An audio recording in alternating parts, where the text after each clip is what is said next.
Hello everyone, I am Dr. Shelly Indoria, an Ayurvedic doctor, diet expert and a pulse reader.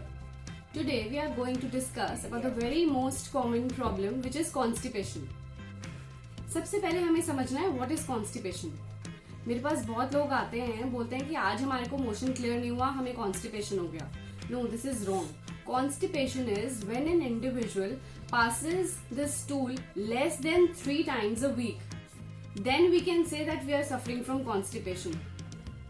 जब आप एक हफ्ते में 3 बार से कम मोशन पास करते हैं या हार्ड स्टूल पास करते हैं, then that condition is called constipation.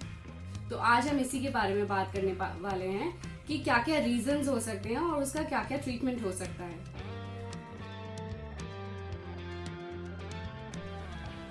सबसे प्राइम रीजन है कॉन्स्टिपेशन का वात का बढ़ जाना. जब आपकी बॉडी में वात एग्रीवेटेड होता है तो वो कॉन्स्टिपेशन को क्रिएट करता है. वात का नेचर होता है ड्राइनेस बढ़ाना.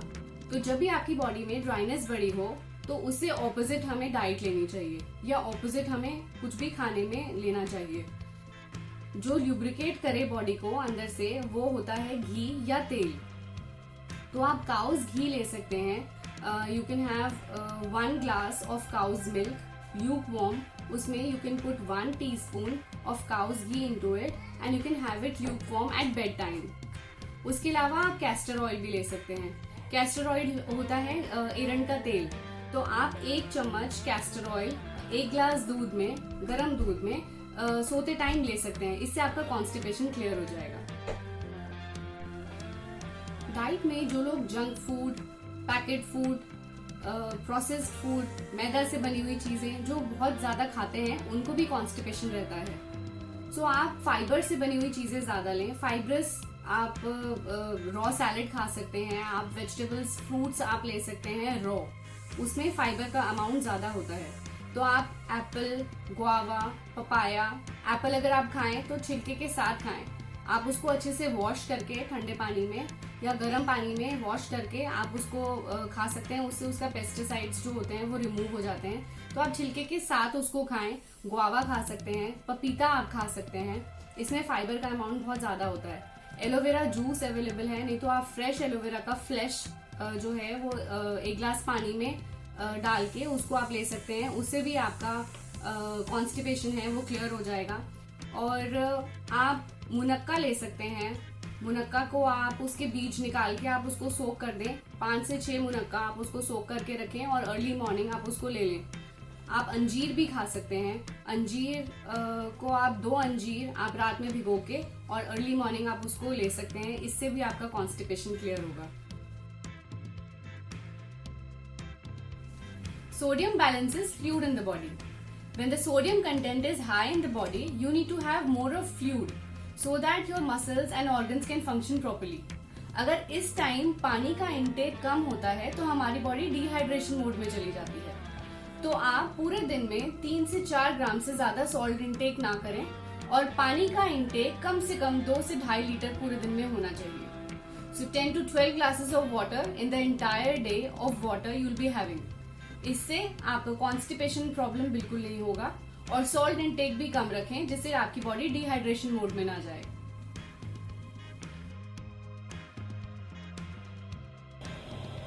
जिन लोगों का सेडेंटरी लाइफस्टाइल होता है, नाइट शिफ्ट जो लोग करते हैं, कंप्यूटर के सामने ज्यादा बैठे रहने का काम होता है, उन लोगों को भी कॉन्स्टिपेशन का प्रॉब्लम होता है. तो वो लोग एक्सरसाइज जरूर करें. बीच में 10 मिनट का ब्रेक लेके वो एक राउंड लगा के आ सकते हैं. लंच के बाद आपको जब ब्रेक मिलता है उस टाइम आप थोड़ा सा वॉक कर सकते हैं. तो कोई ना कोई फिजिकल एक्टिविटी आपके रूटीन में जरूर होना चाहिए. आप 15 to 20 मिनट्स कपाल भाती, अनुलोम विलोम, प्राणायाम करेंगे, उससे भी आपका कॉन्स्टिपेशन रिलीव होगा.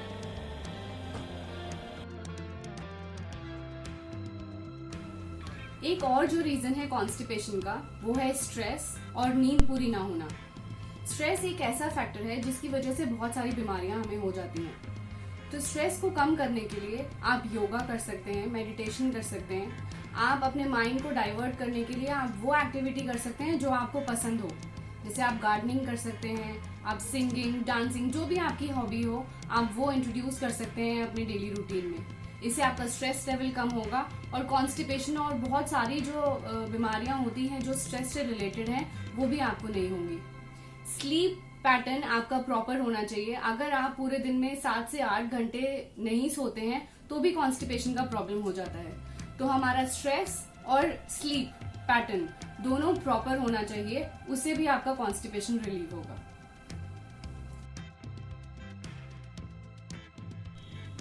काफी सारे लोग मेडिकेशंस लेते हैं कॉन्स्टिपेशन को रिलीव करने के लिए, चाहे वो एलोपैथिक मेडिसिन हो या आयुर्वेदिक मेडिसिन।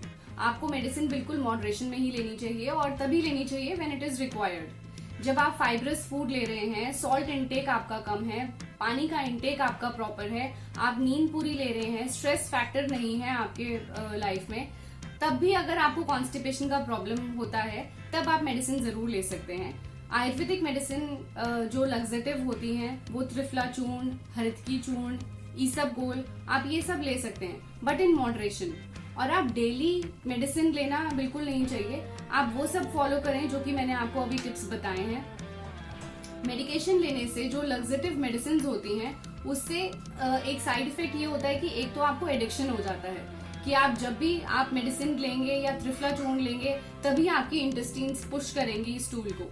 एक तो आपको एडिक्शन हो जाएगा और दूसरा क्या होता है कि जब आप कुछ खाना खाते हैं, आप फाइब्रस फूड ले रहे हैं, आप न्यूट्रिटिव फूड ले रहे हैं, आप कैल्शियम भी ले रहे हैं, मल्टीविटामिन्स ले रहे हैं, आप अपने बॉडी में वो सब चीजें ले रहे हैं जो कि जरूरत है। बट जब आप लग्जेटिव लेते हैं तो वो न्यूट्रिशन एब्जॉर्ब होने की जगह वो भी फ्लश आउट हो जाता है। तो लग्जेटिव आप तभी लें व्हेन इट इज रिक्वायर्ड। तो आप डाइट में वो सब चीजें इंक्लूड करके रखें जो कि अभी मैंने आपको बताई है, जिससे कि आपका कॉन्स्टिपेशन रिलीव हो जाएगा। I hope these tips will help you in relieving your constipation. Stay tuned for more Ayurvedic updates.